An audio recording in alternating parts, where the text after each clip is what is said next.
having a great day today. It's been an actual while since I've vlogged. School has been keeping me up a fair bit, to be fair. So I thought I should just give you a little bit of an update of what's been going on and also show you what's in my camera bag. Firstly, school is a bitch. It's just shit. Literally shit. Imagine having to write something for 20 marks, but you have to write 1,200 words. Doesn't make sense at all. But anyways, onto the point of this video, which is to tell you guys what's in my camera bag and tell you about my camera equipment thus far. First things first, the actual bag.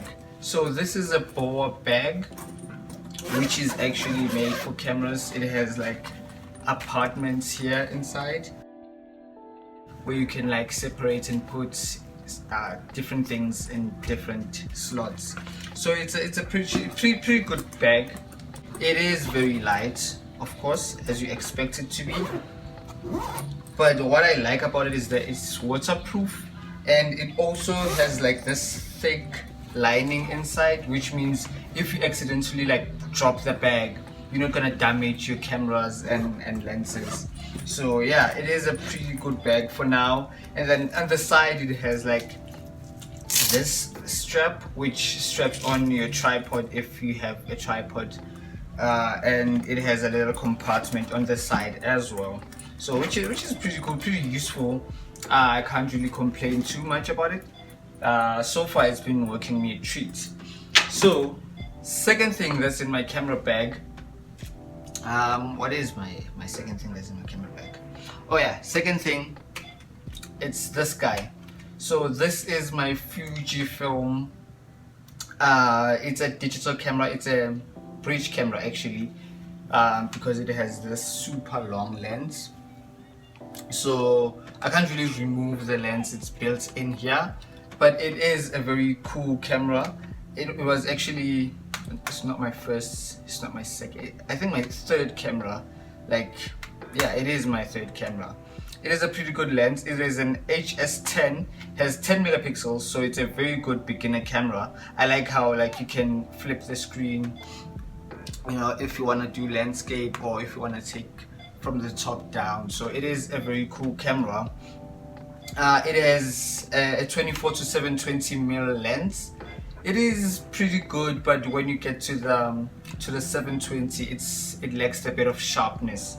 So yeah, it is a pretty good camera. I really enjoyed taking a snap with this camera, and it's very nice to grip as well. It's a very robust feel to it.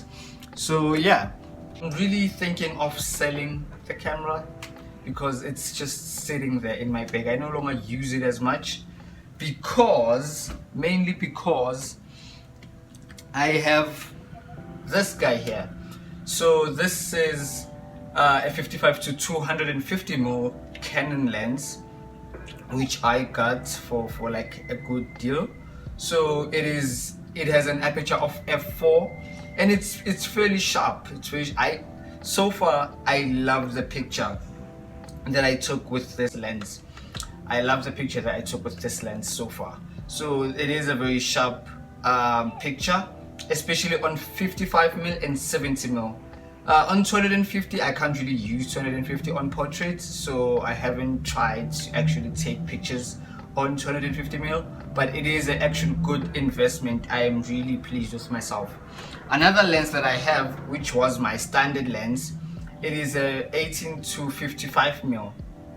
So yeah, this lens is mainly used when I want to have a wide shot. So 18mm is very wide and is very good for like close-up, super close-up shots, and 55mm is very good if you want to take like half portrait or something. But it is a very good lens, especially if it is a standard lens that came with your camera in the first place. You know that it is very reliable and it is fairly robust. It can't just die out of nowhere. So yeah, that's that. Another thing that I have is this guy over here. This is my flash. So it is a DI66 Mark II Professional Edition.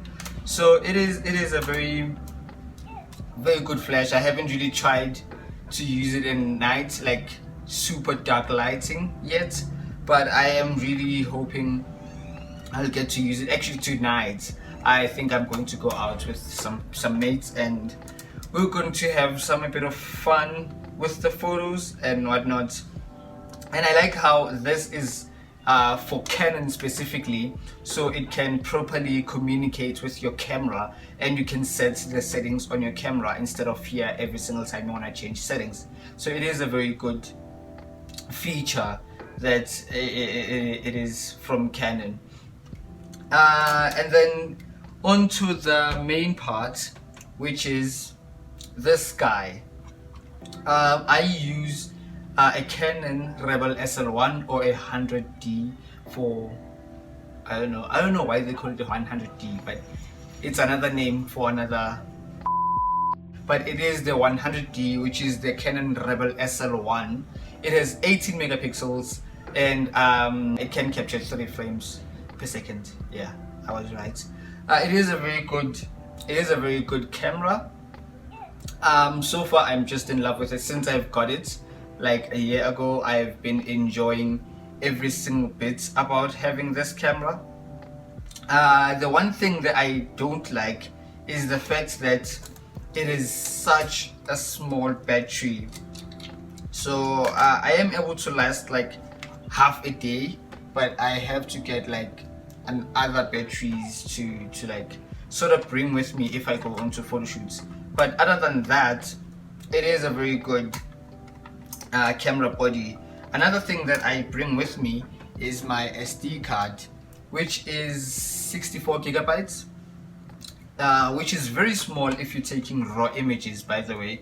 So yeah, I need to sort of expand my memory also to go to like maybe 128 gigabytes. I think that is gonna be sufficient as well, as since I'm going to try to do a bit of video on this camera body as well, instead of just doing it on my phone. Or maybe I can try doing videos on this. And the thing is, it's just too heavy. This is much lighter. So I'm going to try and use this to take my vlogs, to shoot my vlogs actually. So yeah, I hope that is going to work. Another thing that I bring along every time I go for a photo shoot is this guy. So this is a Tristar D 1932 tripod. Very robust. Just in love with this guy. I'm just in love with it. It's fairly long, like super long, about my height at least. So yeah, it is a nice thing to have. And what I like is that it has this mount over here, so you don't have to like screw on the camera body every single time you use it. Let me show you real quick. Oh yeah, and it cranks up. Pretty cool. So you just pop this guy here, and then that's that. You don't have to like screw it on or do anything. You just use a little clamp and then it's gone. Pretty cool. Just in love with this. Another thing that I use is this guy, which is just a light. I'm not sure if you can see that. It's probably going to be overexposed, but anyway, is this guy. I use this light a lot, especially in low light conditions when I want to set like the focus just right if I'm manual focusing. But since I got this guy, I don't think I'm going to use this light as much as I used to set my focus, because this thing is super bright. Tested it out a couple of days ago and it is superb. Another thing I recommend that you bring on your camera bag is camera straps. Got a fair bit here. Got this for this one, which is for Fuji. Yeah, straight in here. Fuji, yeah, whatever. But I have to bring camera straps, especially if I know that I'm going to take pictures high up in the upper floors of the buildings. I know I need a camera strap just to be sure, because you can never know.